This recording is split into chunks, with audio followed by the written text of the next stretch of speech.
100 கொலைகள் நடந்திருக்கின்றனர். பெண்களுக்கு எதிரான குற்றங்கள் 44,000 குற்றங்கள், போக்சோ வழக்குகள் 27,000 போக்சோ வழக்குகள். இதுக்கெல்லாம் காரணம் மதுக்கடைகள், மணமகிழ் மன்றங்கள். அதாவது 4,700 டாஸ்மாக் கடைகள் இருக்கிறது, ஆனால் 1,500 மணமகிழ் மன்றங்கள் இருக்கிறது. 20,000 சந்து கடைகள் இருக்கிறது ஒரு பக்கம். மற்றொரு பக்கம் கஞ்சா, காக்கேன், ஹெரோயின், அபின், எல்எஸ்டி, ஃபென்டனைல் போன்ற மித்தைல் ஆம்பிட்டமைன் போன்ற கொடூரமான போதைப் பொருட்கள், ஊசி, மாத்திரை, மருந்து எல்லாமே தமிழ்நாட்டில் நகரத்தில் மட்டுமல்ல கிராமங்களில் கிடைத்துக் கொண்டிருக்கின்றன. இதை இன்றைய தலைமுறை அதை பயன்படுத்திக் கொண்டிருக்கின்றார்கள்.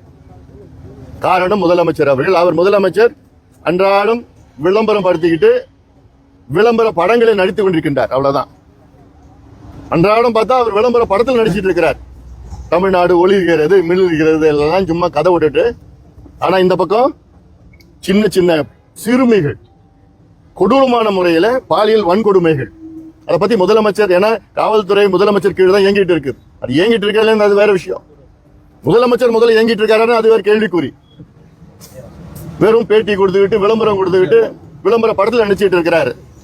அதனால மக்கள் மிகுந்த கோபத்தில் இருக்கின்றார்கள். ஒவ்வொரு தரப்பும் போராடிட்டு இருக்கிறாங்க. செவிலியர்கள், ஆசிரியர்கள், இணை பேராசிரியர்கள், மருத்துவர்கள், அரசு ஊழியர்கள், சத்துணவு ஊழியர்கள், துப்புரவு பணியாளர்கள் எல்லாமே போராடிட்டு இருக்கிறாங்க. அவங்க கோரிக்கை நிறைவேற்றல. இப்படி தினம் கொலை. நேற்று மானாமதுரையில் ஒரு 2 கொலை நடக்குது, திருப்பூர்ல 2 கொலை நடக்குது, கும்மிடிப்பூண்டியில கொலை நடக்குது. எல்லாம் கொலை. என்ன காரணம்?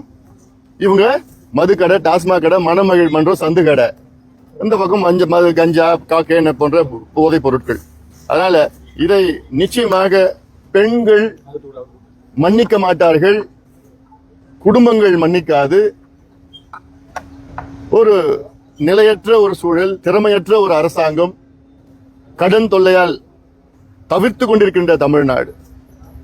இன்னைக்கு இந்தியாவிலே அதிக கடன் வாங்குற மாநிலம் தமிழ்நாடு தான். இந்தியாவிலே அதிக வட்டி கட்டி கொண்டிருக்கிற மாநிலம் தமிழ்நாடு. ஆனா கடனை வாங்கி என்ன பண்ணீங்க?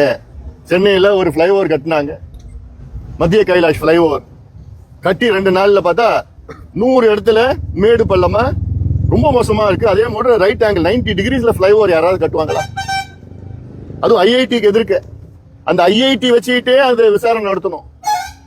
யார் கட்டினா, எப்படி கட்டினா, அவங்கள பிளாக் லிஸ்ட் பண்ணி யார் இது அனுமதி கொடுத்தா அவங்க மேல நடவடிக்கை எடுங்க. நான் சொன்னதுக்கு பிறகு அதுக்கு மேல பிளைஓவர் இப்பதான் கட்டினாங்க கான்கிரீட்ல.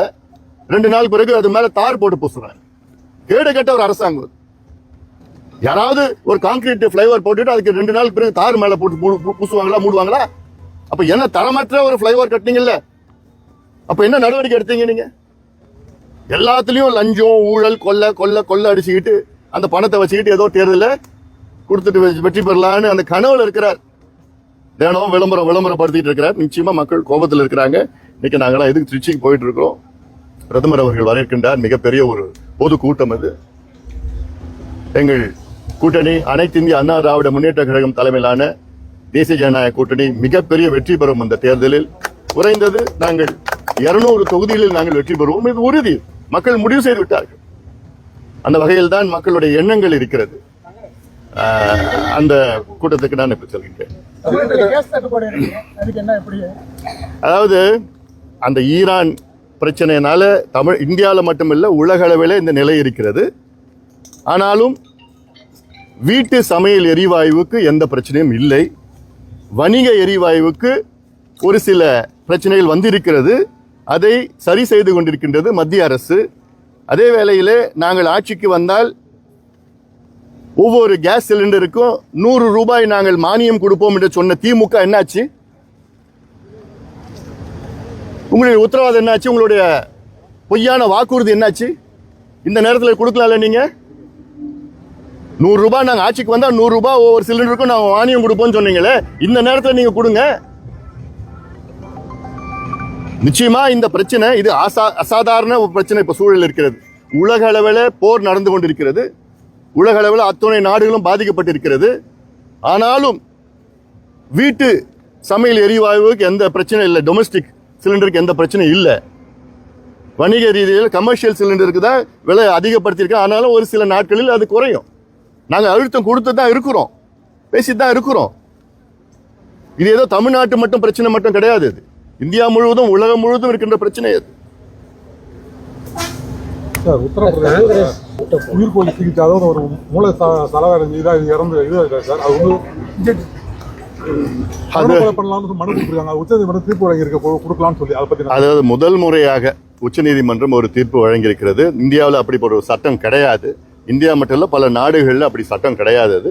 அது வந்து அது மனிதாபிமான அடிப்படையில் உச்சநீதிமன்றம் அதை தீர்ப்பு வழங்கியிருக்கிறது. அந்த தீர்ப்பை நாங்கள் பரிசீலனை பிறகுதான் நாங்கள் என்ன கருத்தை சொல்ல முடியும். ஆனாலும் இது மனிதாபிமான அடிப்படையில் கொடுத்தது, அதை வந்து உச்சநீதிமன்றம் கொடுத்திருக்கிறது. சரி, நன்றி.